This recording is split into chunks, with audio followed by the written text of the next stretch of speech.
أعوذ بالله من الشيطان الرجيم بسم الله الرحمن الرحيم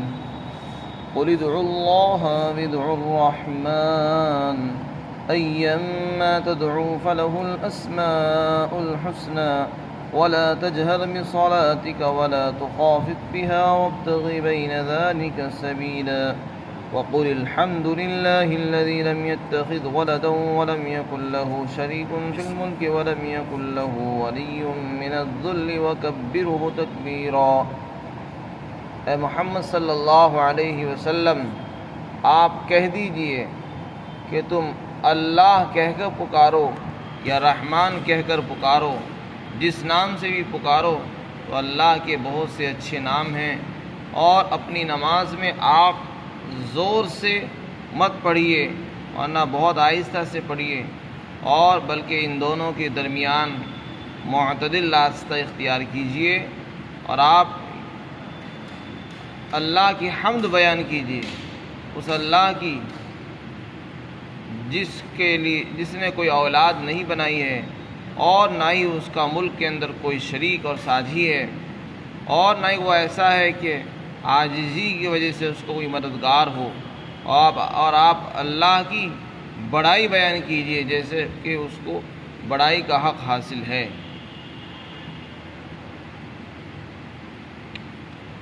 اس آیت شریفہ کے شان نزول کے سلسلے میں حدیث شریف کے اندر یہ بات منقول ہے کہ اللہ کے رسول صلی اللہ علیہ وسلم نے ایک مرتبہ یا اللہ یا رحمان کہہ کر پکارا۔ اللہ سے جب دعا فرمائی تو یا اللہ یا رحمان دونوں نام پکارے۔ مشرکین اللہ کو رحمان نہیں کہتے تھے اور کہنے لگے کہ دیکھو اس آدمی کو دیکھو جو یہ کہتا ہے کہ اللہ ایک ہے،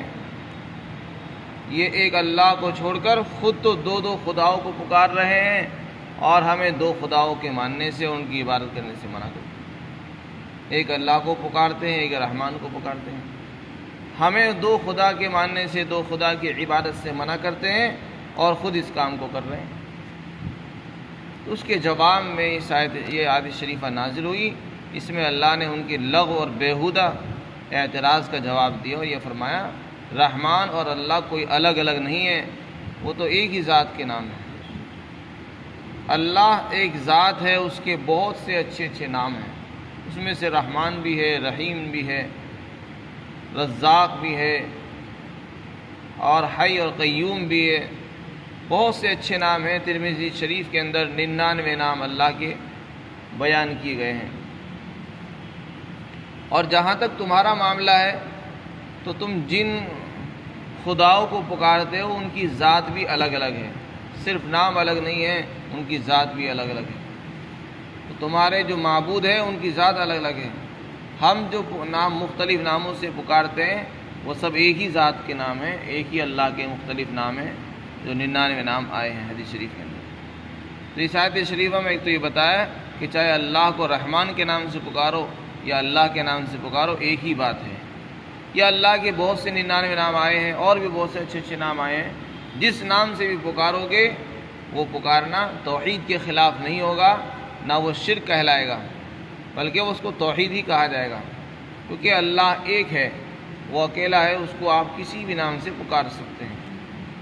اس کو یہ نہیں کہا جا سکتا کہ یہ شرک ہو گیا اور اللہ کی ذات میں کسی اور کو شریک کر دیا۔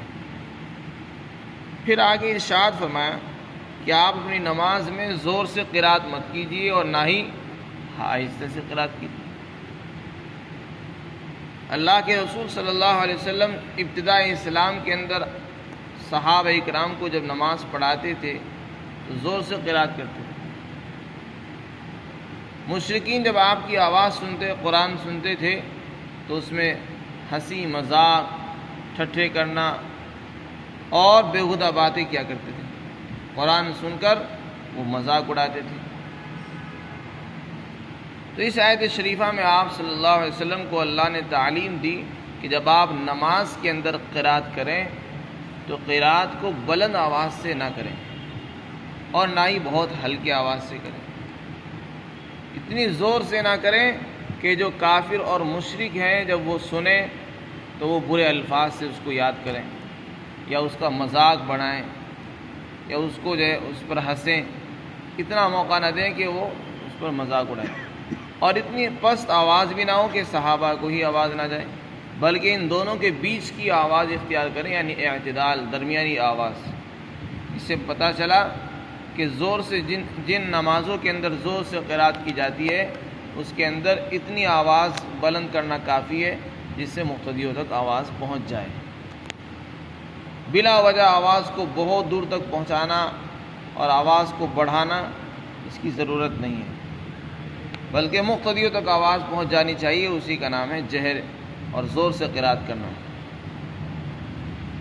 فرمایا اور آپ اپنی نماز کے اندر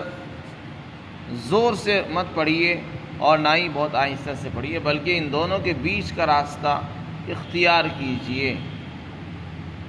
اسی کا نام ہے اعتدال، یعنی درمیانی راستہ اختیار کرنا۔ قرآن میں بہت سی چیزوں میں اعتدال کا حکم دیا گیا ہے، یہاں پڑھنے میں بھی اعتدال کا حکم دیا گیا ہے، اس کے علاوہ خرچ کرنے میں اعتدال کا حکم ہے۔ اسلام تو پورا کا پورا مذہبی معتدل اور اعتدال پر مبنی ہے، اس میں جو بھی احکامات ہیں سب درمیانی ہیں، نہ بہت سخت احکامات ہیں نہ بہت نرم ہیں، بلکہ درمیان بیچ کے ہیں۔ اسی طرح پڑھنے کے بارے میں کہا کہ نہ تو زیادہ چیخنے اور چلانے کی ضرورت ہے اور نہ ہی بہت ہی ہلکی ہلکی آواز سے پڑھنے کی ضرورت ہے، بلکہ درمیان سے پڑھیے۔ ایک مرتبہ اللہ کے رسول صلی اللہ علیہ وسلم رات کے وقت حضرت ابو بکر رضی اللہ عنہ کے پاس سے گزرے تو دیکھا بہت آہستہ سے پڑھ رہے ہیں، اور حضرت عمر کے پاس سے گزرے تو دیکھا بلند آواز سے زور سے پڑھ رہے ہیں قرآن شریف نماز کے اندر۔ تو صبح کو آپ نے فرمایا کہ ابو بکر میں آپ کے پاس سے گزرا تو دیکھا بہت ہلکی آواز سے، پست آواز تھی تمہاری۔ کہنے لگے کہ میں نے جس ذات کے لیے قرآن پڑھا ہے اس نے سن لیا، مجھے جس کو سنانا تھا، جس سے مناجات میں کر رہا تھا اس نے سن لیا۔ آپ نے فرمایا کہ نہیں، تھوڑی سی آواز بلند رکھو، تھوڑی سی اونچی آواز میں پڑھو۔ پھر حضرت عمر سے فرمایا کہ تم بہت زور سے پڑھ رہے تھے۔ فرمایا کہ میں اس زور سے اس لیے پڑھ رہا تھا کہ تاکہ میں شیطان کو بھگاؤں اور جو لوگ جن کو نیند آ رہی ہے ان کی نیند بھگا دوں، اونگنے والوں کی نیند دور ہو جائے اور شیطان بھی دور بھاگتا رہے، اس لیے میں زور سے پڑھ رہا تھا۔ آپ نے فرمایا کہ نہیں، تم تھوڑی آواز کم کرو۔ تو آپ نے دونوں کو اعتدال کا حکم دیا، بہت ہلکی آواز سے بھی پڑھنے کا حکم نہیں دیا، بہت زور سے پڑھنے سے بھی منع فرمایا۔ اسی طرح ایک مرتبہ کا واقعہ ہے، ایک سفر کے دوران اللہ کے رسول صلی اللہ علیہ وسلم ایک پہاڑ کی غار میں چڑھ رہے تھے،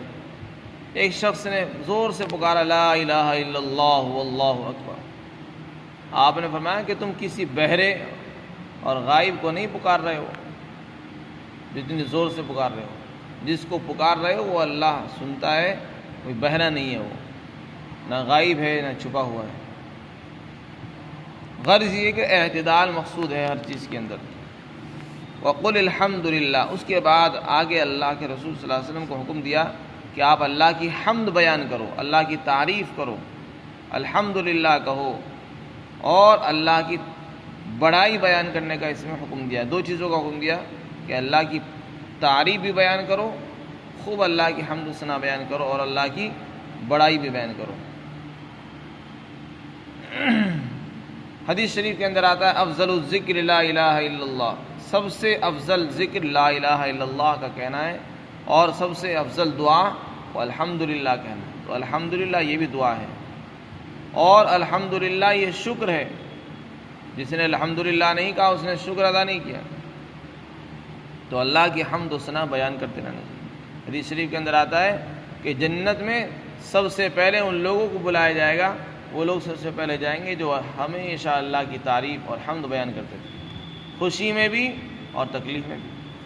جو اللہ کی ہر حال میں حمد تعریف بیان کرتے تھے، الحمدللہ، مصیبت ہے تب بھی کہہ رہے ہیں الحمدللہ، اور خوشی کا موقع ہے تب بھی الحمدللہ کہتے ہیں، تو ایسے لوگ جنت میں جائیں گے سب سے پہلے۔ تو یہاں بھی اللہ تعالیٰ نے اللہ کی حمد و ثنا بیان کرنے کا حکم دیا کہ آپ اللہ کی حمد بیان کریں۔ اور اللہ کون ہے؟ وہ ذات ہے جس نے کسی کو اپنے اولاد نہیں بنایا ہے اور نہ ہی اس کا کوئی شریک ہے۔ اس میں ان لوگوں کی تردید فرما دی، خاص طور سے یہود اور نصارہ اور مشرکین اور مجوس اور صائبین وغیرہ، جتنے بھی باطل فرقے ہیں، انہوں نے اللہ کو چھوڑ کر دوسری مخلوقات کو خدا کا بیٹا، خدا کا مددگار اور معاون قرار دیا تھا۔ چنانچہ یہودی اللہ کے لیے اولاد کو ثابت کرتے ہیں، حضرت عزیر علیہ السلام کو خدا کا بیٹا کہا کرتے تھے، اور عیسائی حضرت عیسیٰ علیہ السلام کو خدا کا بیٹا کہتے ہیں، اور مکہ کے مشرکین فرشتوں کو خدا کی بیٹیاں کہتے تھے، اور مجوسی یہ کہتے تھے کہ یہ سب کچھ جو چل رہا ہے یہ اللہ تعالیٰ تنہا نہیں کر رہے ہیں بلکہ اللہ کے اس میں مددگار ہیں۔ تو ان کے جواب میں فرمایا کہ نہ تو اللہ نے کسی کو اپنی اولاد بنایا، اس لیے کہ اولاد ہونا یہ تو عیب ہے اللہ کے لیے۔ اولاد کی ضرورت تو اس کو ہوتی ہے جو ضرورت مند ہے، محتاج ہے، اور جو ذات قادر مطلق ہے، وہ ہر چیز پر قادر ہے، اس کے پاس سارے خزانے اس کے پاس ہیں، ساری طاقت اس کے پاس ہے، اس کو مدد کی کیا ضرورت ہے، اولاد کی کیا ضرورت ہے؟ اولاد کی ضرورت تو محتاجوں کو ہوتی ہے، اللہ تعالیٰ نہ محتاج ہے جسے اولاد کی ضرورت ہو، نہ بیوی کی ضرورت ہے۔ اسی طریقے سے جب وہ قادر مطلق ہے، نہ اس کو کسی کو اپنے کام میں شریک کرنے کی، مشورے کی ضرورت ہے، نہ کسی کو ساجی بنانے کی ضرورت ہے، اور نہ اس کو کوئی مددگار ہے۔ اتنا وہ کمزور ہی نہیں ہے جس کی بنیاد پر وہ کسی کو مددگار بنائے۔ انسان مددگار اس کو بناتا ہے، اس لیے بناتا ہے کیونکہ وہ کمزور ہے، اس کے ارادے بھی کمزور ہوتے ہیں، جسم کے اعتبار سے کمزور ہوتا ہے، اس لیے وہ اپنے مدد کے لیے اور لوگوں کو رکھتا ہے۔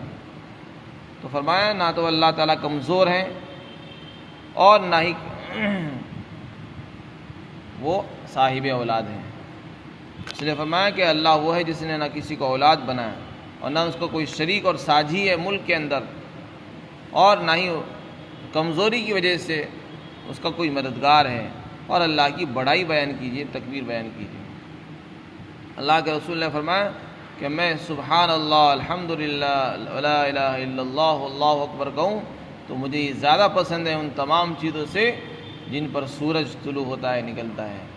یعنی سورج پوری دنیا پر نکلتا ہے، ان تمام چیزوں سے افضل ہے سبحان اللہ، الحمدللہ، لا الہ الا اللہ، اللہ اکبر کہنا۔ تو ان آیات میں اللہ نے اللہ کی حمد اور اس کی بڑائی یعنی اللہ اکبر کہنے کا حکم دیا ہے خاص طور سے۔ یہ وہ آیتیں ہیں جس میں اللہ کے رسول صلی اللہ علیہ وسلم کو اپنے گھر والوں کو اس کی تاکید فرماتے تھے اور اس کو یاد کرنے کا حکم دیا کرتے تھے۔